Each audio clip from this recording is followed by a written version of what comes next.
Shri Ansar S Raj, ഇങ്ങനെ ഒരു സംഭവം അത് ഞെട്ടിക്കുന്നതാണ്. ഇത് അധികം കേട്ടുകേൾവിയുള്ള കാര്യമല്ല, വളരെ അപൂർവമായിട്ട് മാത്രം സംഭവിക്കുന്നതാണ്. പക്ഷെ ഇത് ഒഴിവാക്കാമായിരുന്ന ഒന്നായിരുന്നോ? എങ്ങനെയാണ് താങ്കളുടെ ഒരു വിലയിരുത്തൽ ഇത്രയും കാലത്തെ സ്പോർട്സ് ലേഖകൻ എന്നുള്ള അനുഭവത്തിൽ? തീർച്ചയായും ഒളിമ്പിക്സ് പോലുള്ള ഒരു വലിയ കായിക മഹാമഹത്തിൽ അങ്ങനെ ഒരു പ്രൊഫഷണലായിട്ട് സംഘടിപ്പിക്കുന്ന ഒരു മത്സരത്തിന് പോകുമ്പോൾ പരിശീലകരും കായിക താരങ്ങളും ഒക്കെ വളരെയേറെ ശ്രദ്ധയോടെ സംഭവിക്കേണ്ട ഒരു കാര്യമാണ്, ശ്രദ്ധിക്കേണ്ട ഒരു കാര്യമാണിത്. കാരണം ഒറ്റ ദിവസം കൊണ്ട് വെയിറ്റ് കൂടാൻ, കായിക താരങ്ങൾക്ക് വെയിറ്റ് കൂടാനുള്ള സാധ്യതയുണ്ട്. ശാസ്ത്രീയമായിട്ട് ഡോക്ടർമാരും ഡയറ്റീഷ്യൻസും ഒക്കെ അത് പറയാറുണ്ട്. പിന്നീട് അവരുടെ വെയിറ്റിനനുസരിച്ച് മാത്രമേ മത്സരിക്കാൻ പറ്റൂ. ഭാരപരിശോധന കൃത്യമാണ്, അത് എല്ലാ മത്സര ദിവസവും ഉണ്ടാവും. നമ്മളൊരു മത്സരത്തിൽ ചെന്ന ഗുസ്തിയെ സംബന്ധിച്ചാണെങ്കിൽ നമ്മൾ ഒരു മത്സരം ആദ്യത്തെ ഒറ്റ ദിവസം കൊണ്ട് സെമിയും ഫൈനലും എല്ലാം തീരുകയാണെന്നുണ്ടെങ്കിൽ ആ ഒറ്റ ദിവസം മാത്രമേ പരിശോധന ഉണ്ടാവും, ഭാരപരിശോധന ഉണ്ടാവും. അതേസമയം 2 ദിവസമായിട്ട് തീരുന്ന മത്സരങ്ങളിൽ ആദ്യത്തെ ദിവസം പരിശോധന കഴിഞ്ഞാൽ പിറ്റേന്ന് രാവിലെയും അതുപോലെ പരിശോധനയ്ക്ക് ഹാജരാവേണ്ടതുണ്ട്. അപ്പൊ അതൊക്കെ മുന്നിൽ കണ്ട് മാത്രമേ നമ്മുടെ കായിക താരങ്ങൾ അവരുടെ വെയിറ്റ് കൃത്യമായിട്ട് നിലനിർത്തി മുന്നോട്ട് പോകാൻ കഴിയും. അത് ഇന്നത്തെ ശാസ്ത്രമൊക്കെ വളരെയധികം ഇത്രയും സൗകര്യങ്ങളൊക്കെ വർദ്ധിച്ച സാഹചര്യത്തിൽ ഓരോ സെക്കൻഡിലും അവർക്ക് അറിയാം അവരുടെ ശരീരഭാരം കൂടിയിട്ടുണ്ടോ കുറഞ്ഞോ എന്ന് അവർക്ക് എപ്പോൾ വേണമെങ്കിലും അളന്ന് നോക്കാവുന്നതാണ്, ആ തൂക്കമെടുത്ത് നോക്കാവുന്നതാണ്.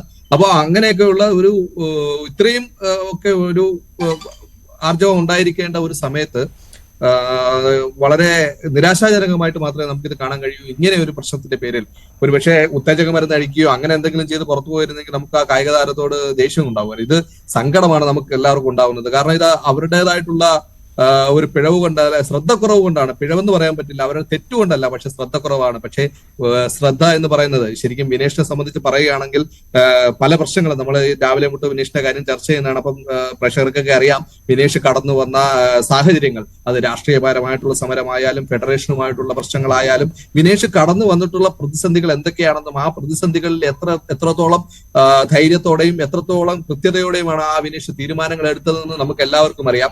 ആ ഒരു അവസ്ഥയിൽ നിന്നുകൊണ്ട് വിനേഷിന് ഒരു ഉദാഹരണം പറഞ്ഞു കഴിഞ്ഞാൽ കഴിഞ്ഞ ഒളിമ്പിക്സിന് മുമ്പുള്ള ഒളിമ്പിക് കമ്മിറ്റിയുടെ ഇന്ത്യൻ റെസ്ലിംഗ് ഫെഡറേഷന്റെ സെലക്ഷൻ കമ്മിറ്റി ഒളിമ്പിക് ട്രയൽസ് അവർ ക്യാമ്പ് നടത്തിയപ്പോൾ ആ ക്യാമ്പിൽ നിന്ന് ഭക്ഷണം കഴിക്കാൻ പോലും വിനേഷ് തയ്യാറായിരുന്നില്ല. അവർ സ്വന്തമായിട്ട് കൊണ്ടുവന്ന ഭക്ഷണമാണ് പലപ്പോഴും കഴിച്ചത്. കാരണം എന്ന് വെച്ച് കഴിഞ്ഞാൽ അവിടുന്ന് കിട്ടുന്ന ഭക്ഷണത്തിൽ താനും ഫെഡറേഷനും തമ്മിലുള്ള തർക്കത്തിന്റെ പേരിൽ ആരെങ്കിലും വല്ല ഉത്തേജക മരുന്നോ മറ്റോ കലർത്താൻ എന്തെങ്കിലും സാധ്യതയുണ്ടോ എന്ന് പേടിച്ച് അത്രയും സൂക്ഷ്മതയോടുകൂടി അവിടുന്ന് ഭക്ഷണം പോലും കഴിക്കാതെ അത്രയും സുരക്ഷിതത്വം ബോധം പുലർത്തിയ വിനേഷിനെ പോലെ ഒരു കായിക താരത്തിൽ നിന്ന് അദ്ദേഹത്തിന്റെ പരിണിതപ്രജ്ഞനായിട്ടുള്ള ഒരു പരിശീലകനാണ് അദ്ദേഹത്തിനുള്ളത്.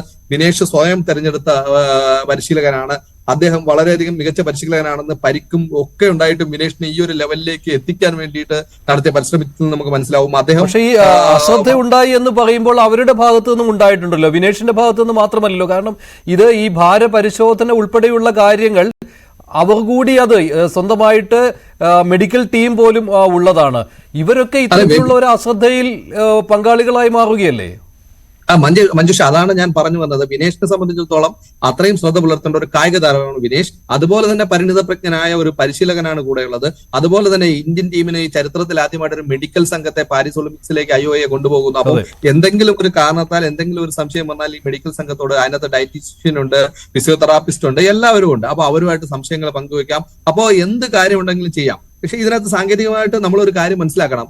50 കിലോ വിഭാഗത്തിലാണ് മത്സരിക്കുന്നതെങ്കിലും വിനേഷിനെ പോലെയുള്ള കായിക താരങ്ങൾ എപ്പോഴും 50 കിലോയിൽ നമുക്ക് തോന്നും എന്ന് 50 കിലോ ആണെങ്കിൽ നമുക്കൊരു 48 കിലോയിലാക്കി നിർത്തി സുരക്ഷിതമായിട്ട് നമുക്ക് മത്സരിച്ചുകൂടെ എന്ന് നമുക്ക് തോന്നും. പക്ഷേ അതിനകത്ത് ഇവർ സാധാരണ ഗതിയിൽ അവർ പരിശീലിച്ചു വരുന്ന ഒരു കാര്യമുണ്ട്. അതായത് 50 കിലോ എന്ന് പറയുന്ന ആ ഒരു ഭാരപരിധിയുടെ പരിസര പ്രദേശത്ത് നിന്ന് ഒരു അല്പം ഉയർന്നായിരിക്കും സാധാരണ ഗതിയിൽ ഇവര് നിൽക്കുക. കാരണം കൂടുതൽ ദിവസങ്ങൾ പരിശീലിക്കുകയും ഒക്കെ ചെയ്യേണ്ടി വരുമ്പോൾ ഭാരം, അവരുടെ ഉയരത്തിനനുസരിച്ചുള്ള ഭാരം, മെഡിക്കൽ ഇൻഡെക്സ് എന്ന് പറയുന്ന ആ ഒരു ഭാരപരിധി ഇവർക്ക് ഇല്ല എന്നുണ്ടെങ്കിൽ അവർക്ക് അവരുടെ